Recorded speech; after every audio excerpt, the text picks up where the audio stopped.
Hello, good evening. Good evening, Sharon. Good evening, Daphne. So we'll be expecting three other panelists who will be joining us.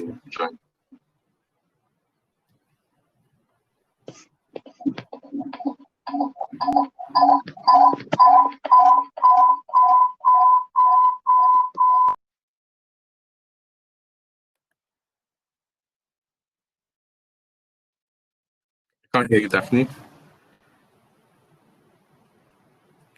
Can't hear you yet. Can you hear me? Okay, yeah, I can hear you. Yeah, I don't know if the other panelists are joining us. We would have, I think we have three more panelists left. So I'll just give for a few minutes for them to join.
Why am I sideways?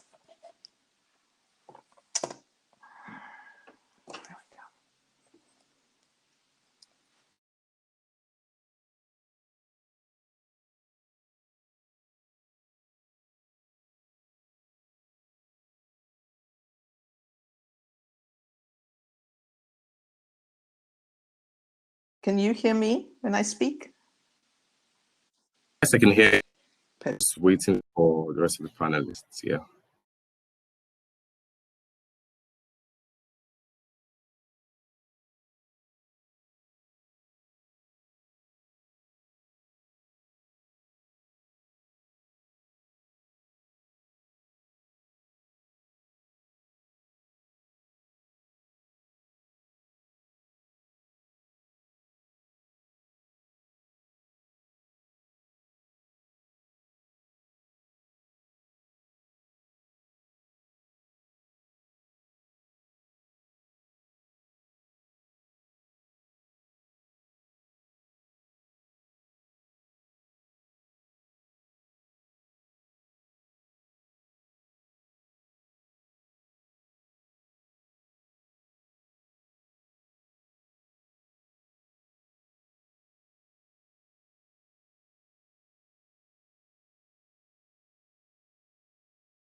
So I believe we should start.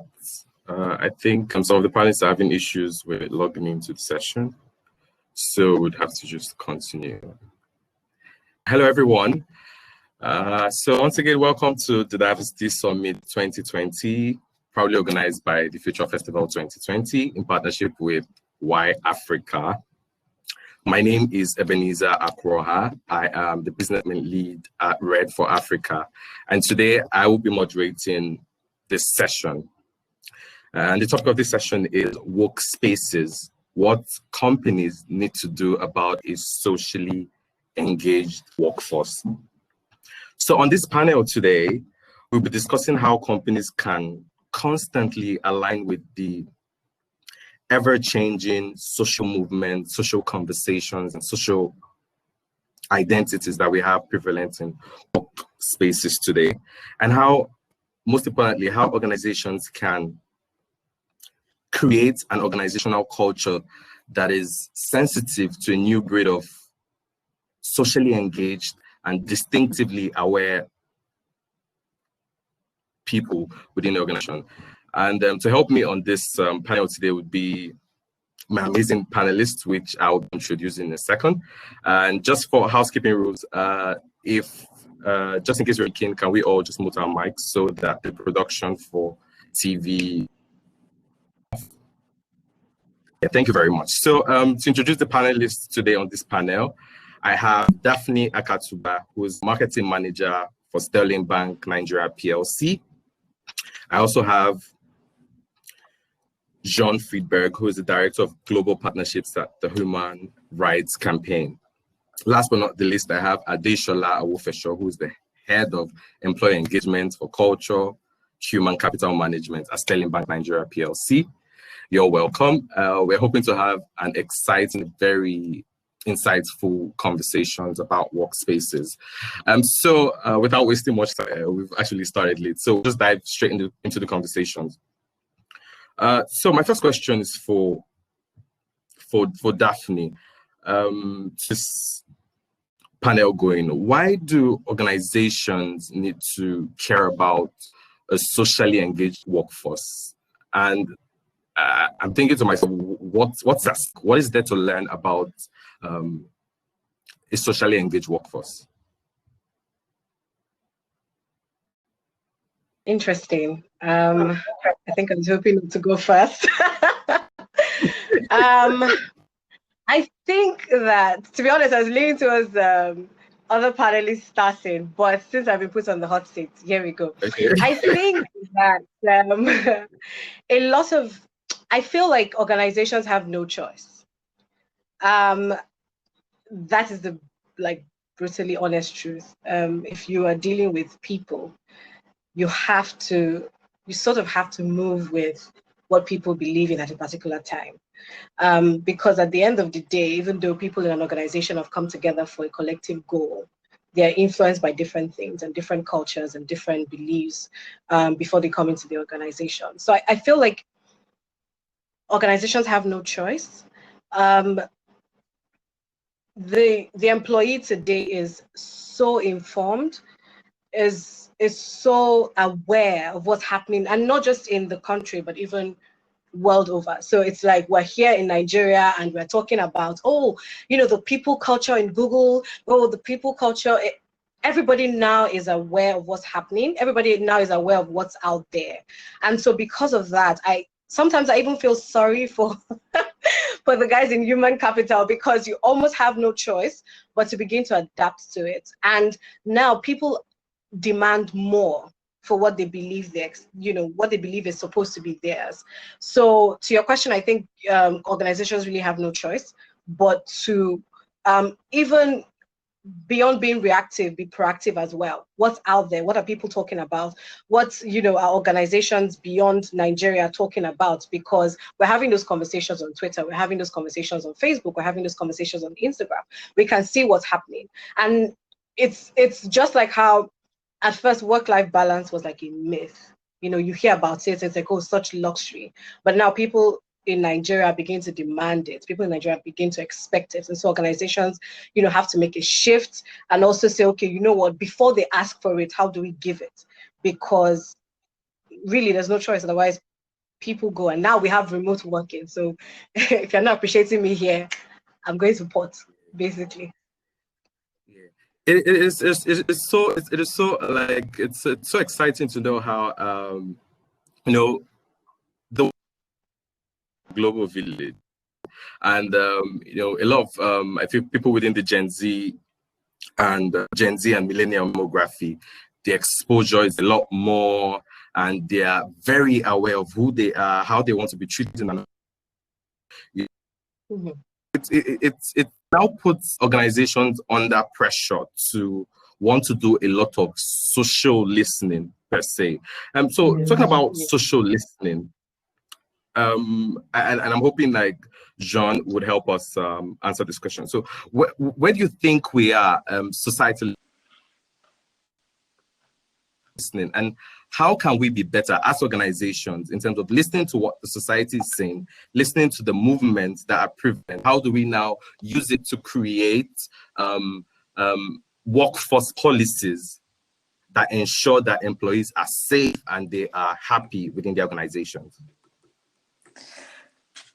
Well, yes, thank you. Hi, everybody, and great to be on this panel with you, and thanks for the invitation. So, my name is Jean Friedberg. I use she, her pronouns. I'm with the Human Rights Campaign in Washington, D.C., which is the U.S.'s largest organization working for LGBTQ civil rights in the U.S., and I manage our Global Partnerships Program, which means I have the privilege of working with LGBTQ advocates all over the world to help them and support their work, to learn from them, and to share ideas and knowledge.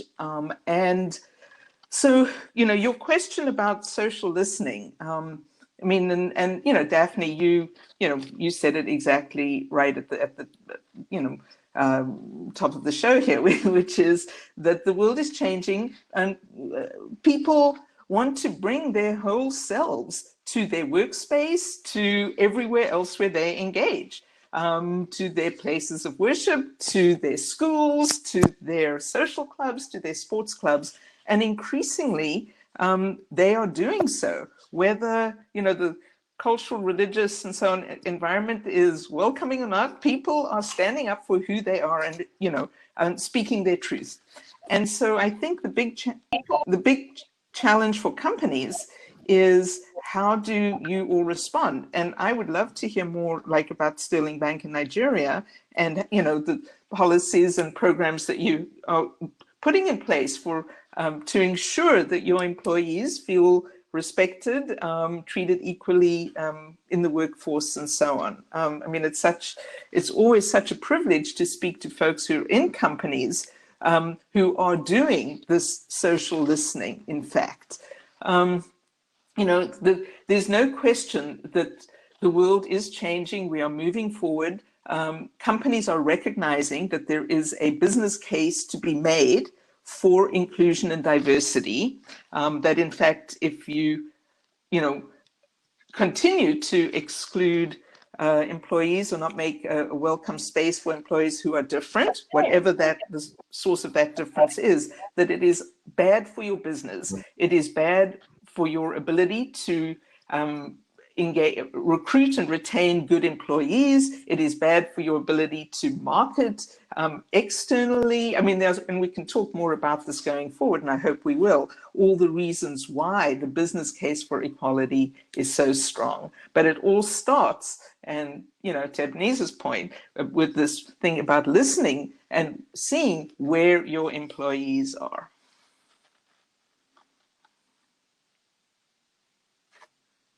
Thank you very much, Sean. Thank you very much. I'd also like to, get Daphne's perspective on this. I understand you work in marketing and communications, and I'll give an example. For the past, we've had social movement, an example of organizations like Netflix, when there was the conversation about the Black Lives Matter, and after this conversation, we see Netflix as an organization coming back in to say, oh, we want to strengthen policies that ensures that racial discrimination cannot survive in our organization. So working in marketing and being part of the team that does a lot of the social listening for organizations, where would you say we are at in terms of listening to the social movements, the conversations, and replicating it, creating and making reforms within the organization that ensures that we are building a workforce that is safe for employees within the organization?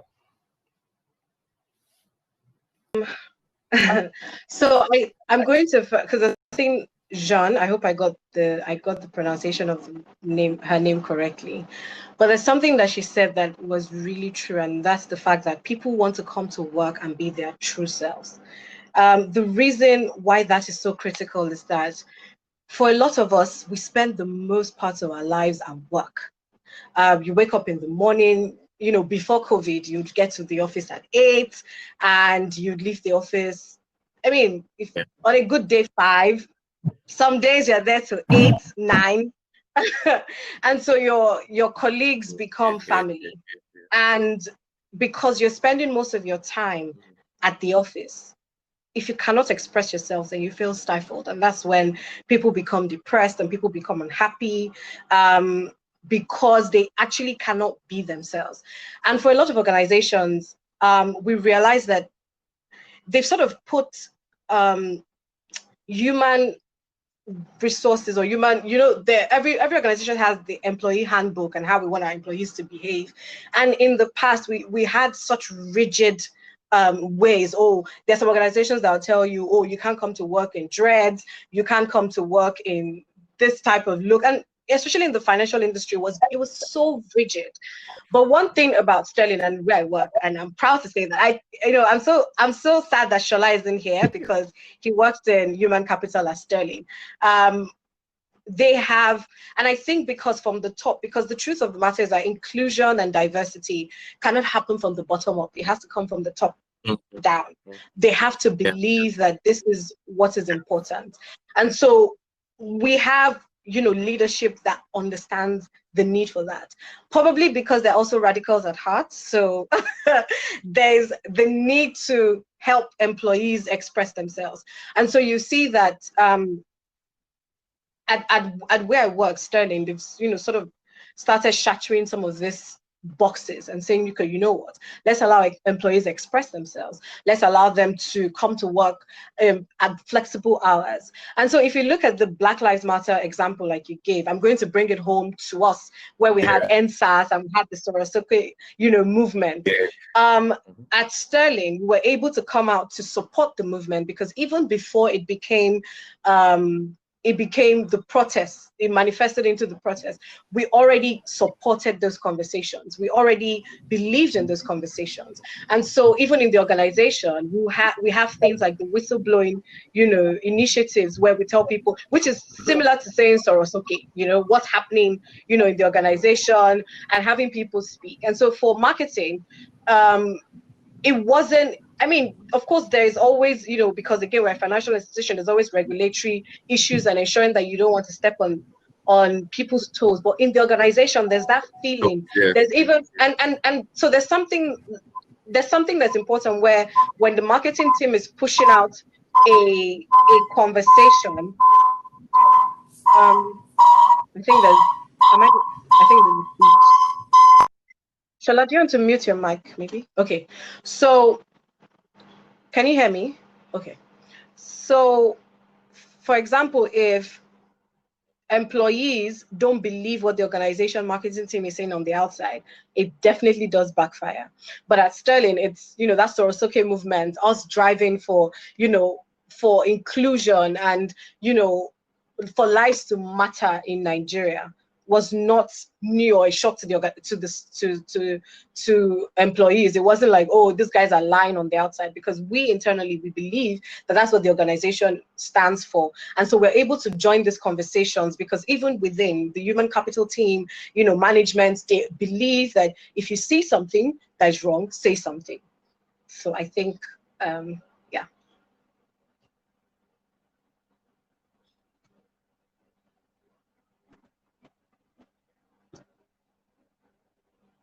I think you're on mute, Evan. I can't hear Ebony. Yes.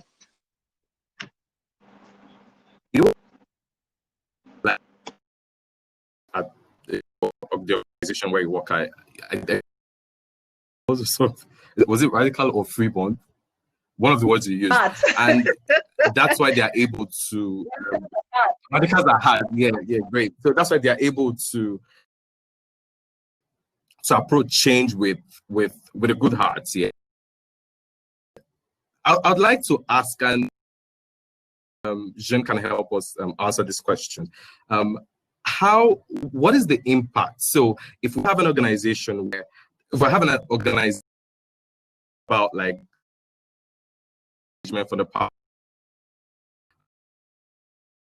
we have an organization that is society, community, what is saying, what is the impact? What impact does it have in the life and careers of the individuals themselves? Sorry, Eben, you cut off the hello? question. Can you just say the question again? The first part of the question. Sorry. Okay, so when organizations are socially engaged, there's a lot of social listening being done. They are ensuring that when there's social conversations, they're somehow putting it. And I think we see that in a lot of cities and new enterprises.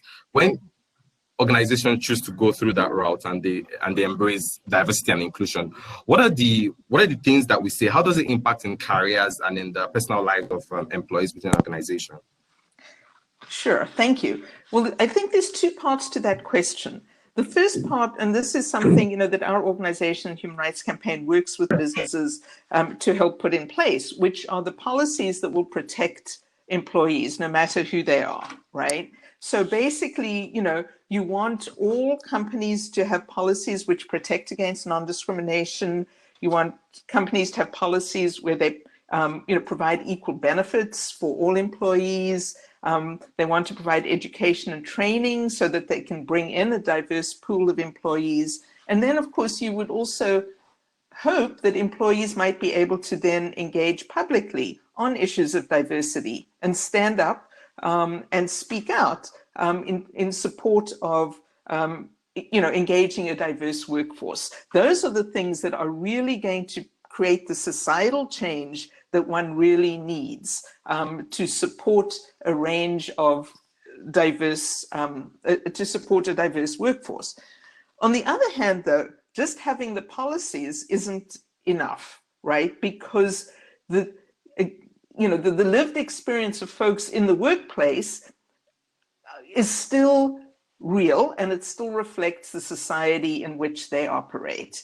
So, even though you can be working for a fabulous company that has all of these protections by policy, right, you're still bringing, right, your society into, society is still reflected in that workspace. So this idea, of what the lived experience is of employees in the workplace, and we have found, here in the US, that folks still experience lots of discrimination in the workplace. Many of them still feel they can't be themselves. They can't put a photograph of their family on their desk. They can't talk about what they did on the weekend, and so on. And so there is, there's a gap still between companies doing the right thing. And again, I'm so honored to be on a program where you have folks from Sterling Bank who clearly are moving, doing the right thing. But there's still a long way to go between companies doing the right thing, and more are, and what it is like for folks to be, in that workspace. So the impact, as more and more companies do start to put in place that, good policies and strong policies to support an inclusive workforce, that will really help open up the space for those employees to be themselves at work.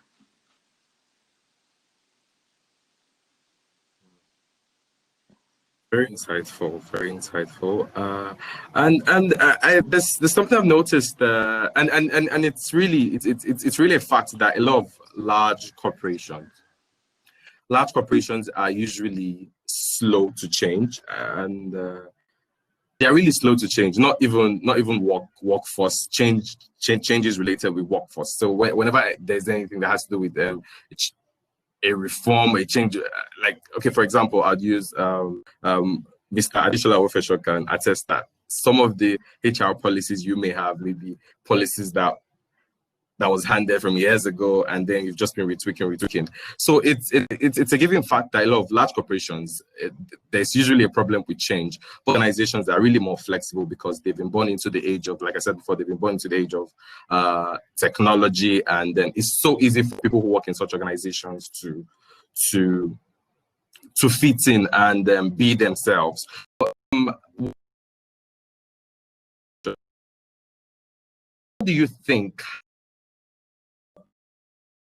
that large corporations in Nigeria, how can they effectively ensure that there's some sort of transition, so that even when there's a need for some change, they're not having to create a transformational department? A lot of organizations have chief transformation officers. You know, there's a system that just listens and implements into organizational culture. All right, thank you so very much, Ebenezer.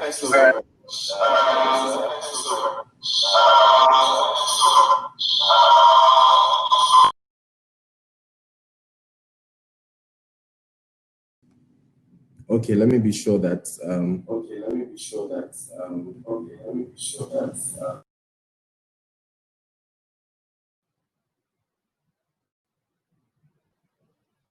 Okay, so I what can you hear can myself, check so yeah, Windows open with the session. Yeah, you could just check that there are no two windows open. This is good. Shola, your mic is muted.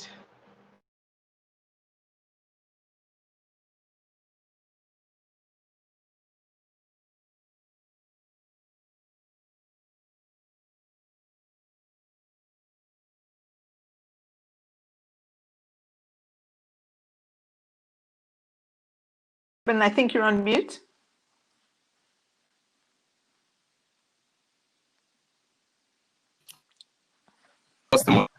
So, Daphne, would you like to share organizations can move from that in flexible employee engagement? I honestly, I'm not sure I have the answer. I think that I was going to, because there's something that John said, which is, organizations have policies, but it doesn't sometimes translate to reality. And it's really true, because I feel like irrespective of how, there's a difference between, and I think that's where it gets tricky. There's a difference between what Gen Zs and the millennials are talking about on social media and actually what is happening in real life. And when I say real life, I'm not saying that what's happening on social is not real life, but I mean, so for example, my organization has a policy where they say we're on first name basis, right? So if you see someone, oh, hello, good morning, Timmy, good morning, Dami, good morning, Daphne.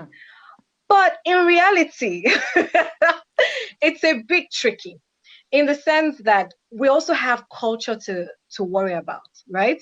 So in the Nigerian culture, if someone is older than you, first name basis is not really what you should be talking about. and so even though, the MD is like, oh, when you see the MD is like, oh, call me by my first name. Don't, if you greet him and say good morning, sir, he doesn't respond, because it's like, we're on the first name basis. But the truth of the matter is that there are other senior managers, there are other people who are still, focused on culture. And even for us, the millennials, I can't say I'm Gen Z, unfortunately, but the millennials and the Gen Zs, when it's time to actually say good morning and put the person's first name, there's still that tussle. So at the end of the day, the policy says we're on a first name basis, but the reality is can I really do it? And there are times when you do it and, you're sending a polite email and you're just like, oh, good morning, can I get feedback on this? And the person is just like, look at this person, so disrespectful. How dare you call me by my first name? And that sort of becomes a stumbling block to you getting work done, because there's that culture, there's that tussle between culture and policy. It's the same way as well. The organization might say, okay, we're inclusive of everybody, irrespective of your, sexual orientation. But there's that culture and the religious barrier that would not allow the person even function in their place of work. So the policy is there, and there are lots of organizations that are trying to be inclusive by creating those policies. But I worry that sometimes, because again, we are dealing with human beings, there's so many other aspects, and I think that's where the conversation around talking to people and helping people, because if the people themselves don't believe in it, the policy is just a piece of paper, or it's just a document. People make policies culture. I don't know if that makes sense, but yes, so I feel like it's the people at the end of the day, beyond what organizations can put down as policies. Made a very, very crucial point, and you spoke about the tussle between culture and policy. And this is something that we see, like you actually gave instances of not being able to address people by their first names, even though that's how it's supposed to be. And aside the culture of respect for elders, there's a lot of things like representing LGBT rights and etc. There's still a lot. So, and people I feel like people within the organization, they bring their personal cultural biases into the organizations. Shola, how do you think organizations with this in the past, and what do you think would be the solution to are not brought into the workplace, that younger people who are more woke, they're very aware of themselves, how they're able to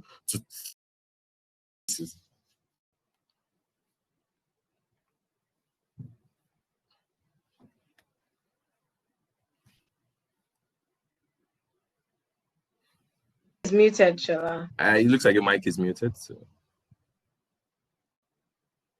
your microphone is on mute. Your mic.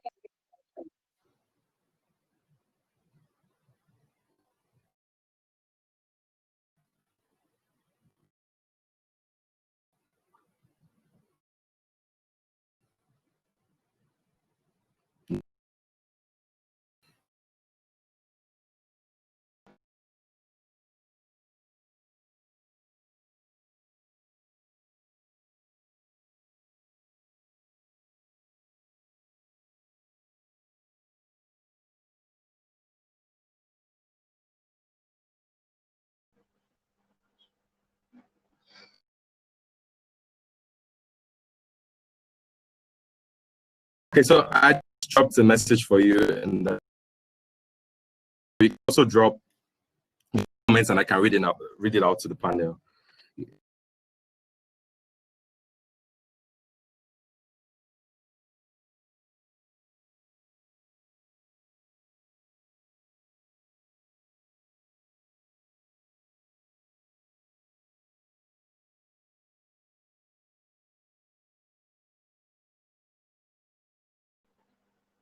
Yes, I think Sure. And yeah, okay. So I'd be happy to make a suggestion on this question. Yeah, please go ahead. Yeah, great. While we wait for Ade to sort out Yes, please go ahead, Sean. audio. Yeah, so I mean, I think you asked an interesting question about large corporations. And what's interesting in what we have seen, again, here in the US, but is that, large corporations have in fact been leading the way because they have recognized that there is a business case, as I said earlier, to be made for equality and inclusion. A little bit about why it makes sense. And of course, this totally is in the context of, how it's about opening up space. So if companies have these policies, I totally agree with Daphne and Evan, what you've said is that doesn't mean that the society is accepting of those policies, but this is all about how do you create space? How do you open up? How do you make social change, right? How do you change hearts and minds? And it has to start somewhere. And it has been interesting to see how large corporations, mid-sized national companies, like I assume Sterling Bank in Nigeria is, how they've helped drive the change, the social and cultural change that is going to follow, that we hope will follow, that we are trying to help create follow. But what companies have found is that, again, you will be able to recruit more and better employees. You'll be able to have your employees be much more productive on the job if they feel like, again, they can be themselves. It makes, certainly in the US, there is now a competition for the marketplace. There is money to be made by having a diverse consumer pool, right? Folks, across the board, everyone's still got to shop, everyone's still got to bank, everyone's still got to buy things. And, more people, the more inclusive you are, the more people want to then patronize your business. We have found that companies in the US that are specifically not inclusive or that have discriminatory policies and so on, people, they take their dollars elsewhere. Very active. I don't want to use the boycott word because it's not even about boycotting. It's about consumers have a choice where to put their money and spend their money, and so on. And we, companies are finding that inclusion is a winning ticket. It's good for business. And it opens up access to marketplaces. So there is a real role here for large companies, which also, have more of a buffer to be able to have these policies in place, even if it's not where society is yet. I do take the point that we can't just declare a woke workspace and it is that. I mean, these are all tied up with the process of social change, which I think is what we're talking about here. Can I just add to what Jean just said? I think that, when she was speaking, I realized that, for organizations, and because there's that cultural barrier or there's that cultural issue that's making, implementation of these policies difficult, is that, like she said, it's beyond even just helping people. There's also a business case for it. And once organizations realize that this is what it is, then they become more intentional. I think it's different to just put a policy in place, but organizations have to be intentional about ensuring that those policies work. So for example, if human capital knows that they're recruiting people who or they want to ensure inclusion, then they need to become more intentional about it. So if you look at, for example, nowadays, we're trying to drive more inclusion for women in the workplace, and especially because one of the things that we realized, even at Sterling, I realized that when we're working with human capital, I think a year or 2 years ago, around International Women's Day, and we realized that at the entry level position, we have a lot of women coming. Entry level, the women are there, there are lots of them, they're competitive, but as you start to grow through the ranks, you realize that women drop out, and they drop out again. A lot of it is due to culture, because women, get married and they have families, and then they begin to have again that tussle between, I want to have a good career and I want to be a good mother and a good wife. And so doing research and trying to understand, why that was, we found out that even in the workplace, people make women feel bad about being ambitious, and people make women feel bad about working late hours to ensure that projects are, are delivered on. So I'm at work with my male colleague till 10 p.m. because we have a deadline for the next morning. But another colleague is looking at me as a bad wife and bad mother. It's like, what are you doing in the office at this time? And so when we realized that people, the human resource started saying, you know what, women, if you're at the office and you feel like someone is making you feel bad about wanting to do your job, speak up about it, talk to us about it. If you feel like this should happen or that should happen, you just feel threatened in any way because you're trying to do your work and you don't feel like you're included. Because again, women get pregnant and they stop being included in key meetings, or they stop being given key projects because they are pregnant. I know you have a condition, and so because of that, women are once they become pregnant, it's almost like you drop off the bandwagon. Oh, she's going to have a baby. Oh, she can't really stretch too much. She can't really do this and that. And so once the organization started doing that, more women started speaking up. And so when more women started speaking up and saying, you know what, I mean, in my office, I'm being treated unfairly because I'm a woman, or I'm being, or my supervisor doesn't like me because I have dreadlocks, or because of this. And once people started seeing that HR, or human capital, as they're called today, human capital would penalize or would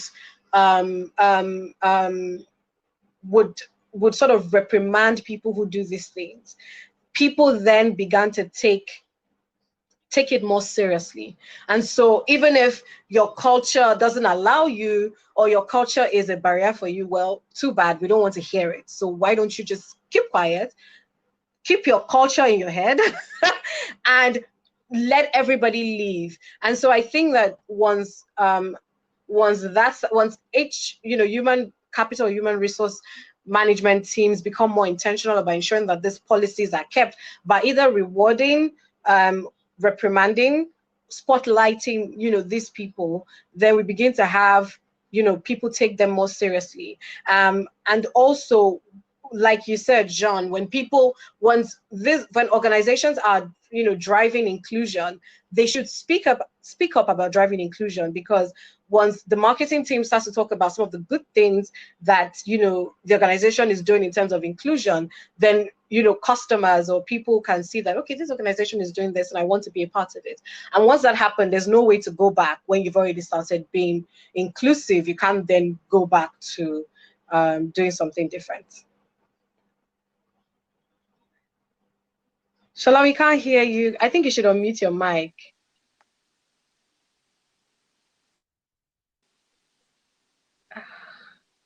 Still can't hear you.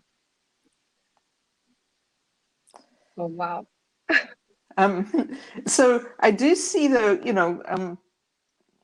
Shola's got some, good comments in the chat box here. I don't know if you can see them, Daphne, but you're talking about, levering cultural champions, rewarding the right culture, and reinforce positive behaviors. I mean, I think that's what these companies are doing, right? You're modeling a good example. I mean, we are all about creating change. I mean, I know change is a scary thing, and, there are in every society more conservative forces that are scared about change, right? And that is where I think change agents, like civil society, where I come from, folks in business like you, this is where we play such an important role by doing what we do in our space, right? And helping model what that change looks like. Now, it's going to scare the heck out of a lot of people, and there will be pushback. There is pushback. We know that, particularly in places where there are laws and policies still in place, which do not protect all employees, and sometimes worse, which actively discriminate against its employees. But that is where, folks operating in the civil space, which businesses do, neutral political space, civil society, I mean, we are who we are, but that is where we can really help model that behavior and force open, the space for change. But it's hard. I mean, we are, in doing so, I know businesses don't want to be seen as cultural warriors, because that's not what business is, right? Business are, you have a job to do, which is to make money and be productive and support the country and the society in that way. That's what businesses are, right? Civil society, we have a position that we're advancing and folks that we are supporting and things, the job that we are trying to do. But ultimately, it is about creating change in society and preparing society for the future as well, which is a really important thing to do. Hi, Evan. We've been, just chatting while you were gone. It's fine. Yes. So it looks fine. like the network is playing a fast one today. So to proceed, I'll just read some of Shola's comments in the comment section, and and then we'll go ahead to give our final remarks. And then we'll call it a day.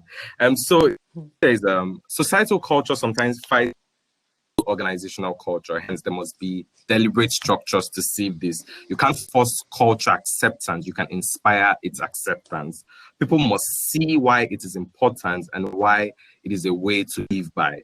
Leverage culture champions, reward the right culture, and reinforce positive behaviors. People see it, it sticks more than just telling. That's really, really insightful from Adeshola. Yeah. And so I wanted, my last question would be to Jean, just before we close, just before we give our final remarks. Where would you say that Africa is at in terms of catering to the minority social groups, the LGBT people, the other woke social groups, what they call it, advocacy for women, etc. Where would you say we are at in terms of our organization, in terms of integrating to organization? Well, listen, I'm South African, apart from anything. Okay. Oh, great. Working for an American organization. Yes. I actually thought you were French. Wow. Good to know. No, I'm proud South African. So listen, I mean, Africa's making progress. There's absolutely no question. Some countries are moving a little bit further than others in terms of ensuring protection, non-discrimination for minority groups across the board, and moving women into, greater acceptance in terms of our role in every sphere of life. And, thank you, Daphne, for focusing on that as well. There's a ways to go, but I believe the world is changing. The world is moving in the direction of social acceptance, whether we like it or not. There are certainly forces which see that as a threat to who they are. We're seeing that play out. We see that in Africa. God knows, we're just seeing it here in the United States. So our role, I think, as folks who see the benefits of social inclusion and diversity in wherever in our spheres of society, I think we are playing a really important role in helping to support, lift up the voices of excluded and discriminated against groups, providing opportunities for them, providing them with tools. I mean, I work with civil society across the board to help them understand what they need to do to engage more cooperatively and in a partnership way with business.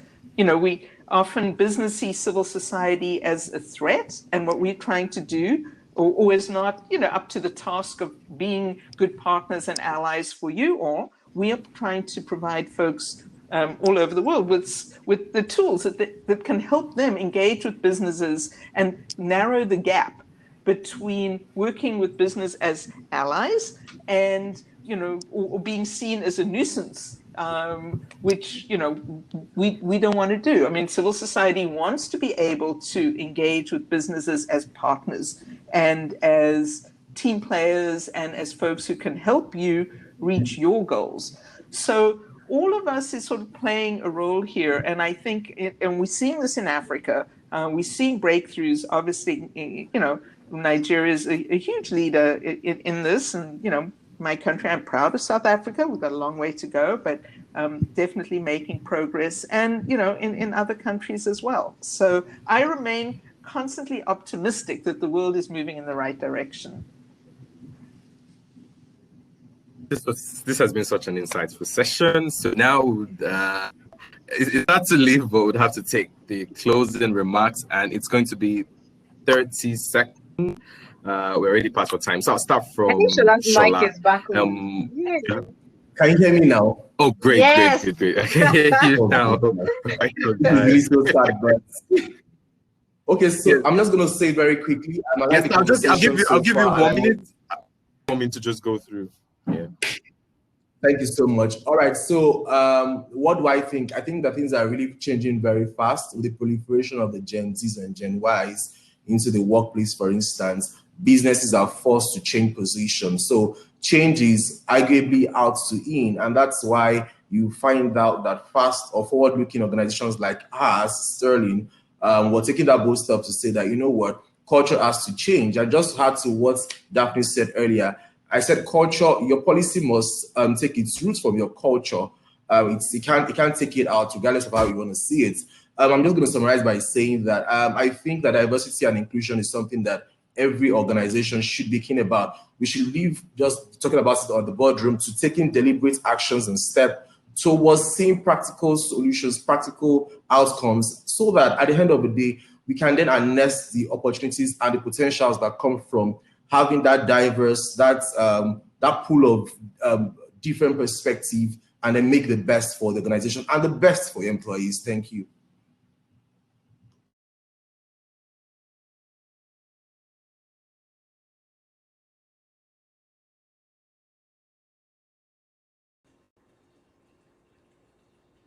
Thank you, Ebenezer.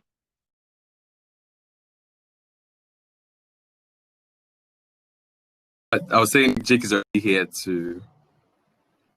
So we're going to take 30 No, seconds. go ahead. I'm just here. Go ahead, please.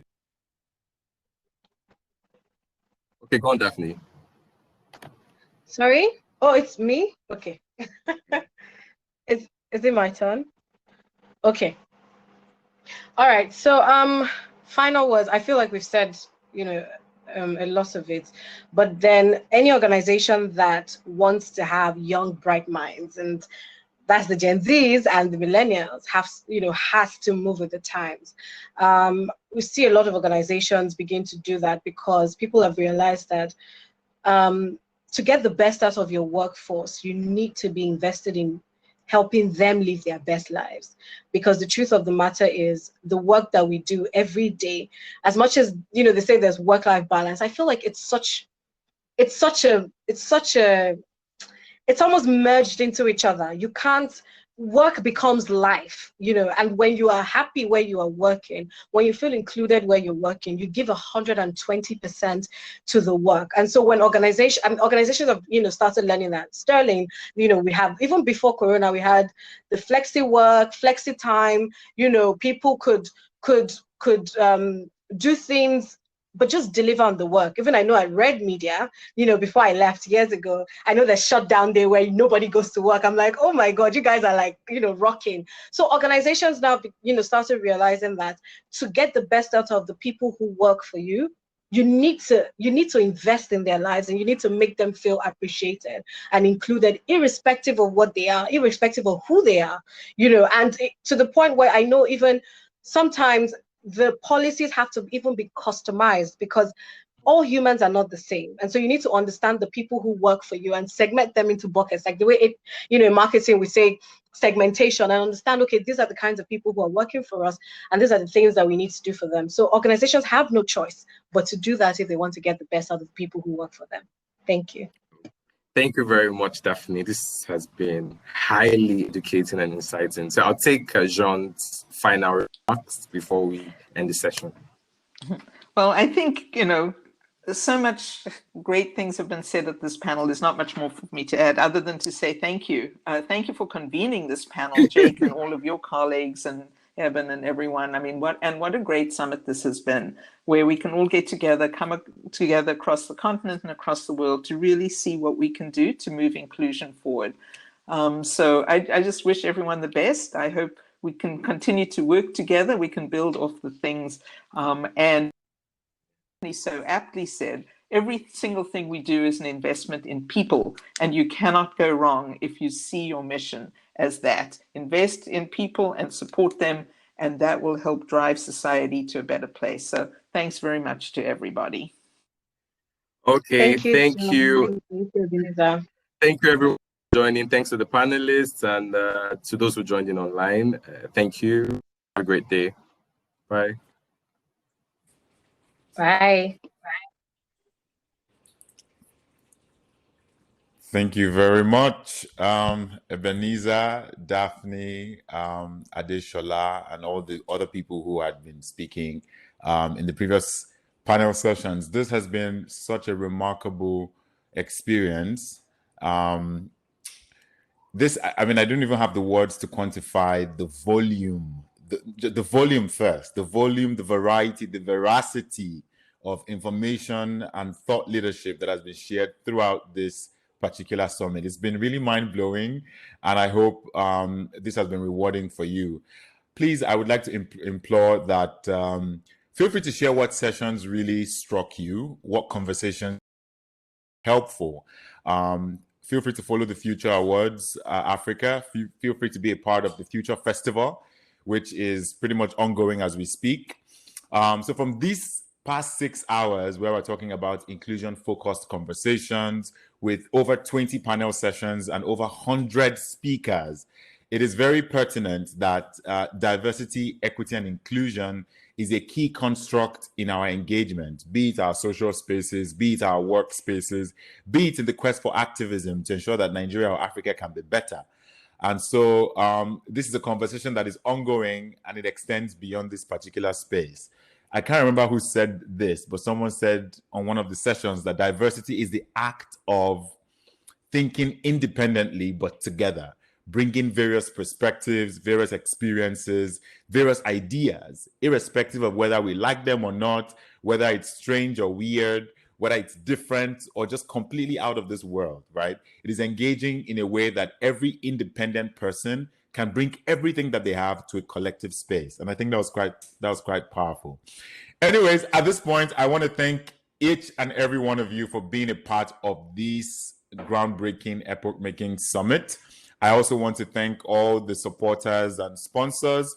Pop Central, thank you very much. Why Nigeria, thank you very much. Why Africa, thank you very much. And of course, MTV Base for your support to bring this summit to fruition. This has been a great conversation. I want to thank every panelist who took out their time and their energy and their resources and their internet to connect from all over the world to be a part of this conversation. Thank you so much for bringing your wisdom, your insights, and your expertise. I also want to thank all the moderators for being such phenomenal facilitators of the various summits. Thanks to everyone who tuned in online, who tuned in on the summit platform, on Hopin, people who were tweeting, posting on Instagram, Facebook. I thank you all. And more importantly, I want to thank the brains behind this work. You guys at the Future Africa, wow, you are the future when it comes to leading the continent on the conversation around diversity, equity, and inclusion. I must thank all the guys who work there for your phenomenal hard work, for your insight. One thing that really struck me was looking at the titles of each and every panel session. I was like, I don't know who came up with this. I don't know what you people are eating and drinking in that red media of Future Africa, but thank you so much for your work, for your insights, and for the amazing dedication you have put into this summit. All right, don't forget to keep the conversation going online. On behalf of myself and Kiki Mordi, thanks for being a part of this summit, and we're going to connect again very soon. Have a wonderful day. Goodbye.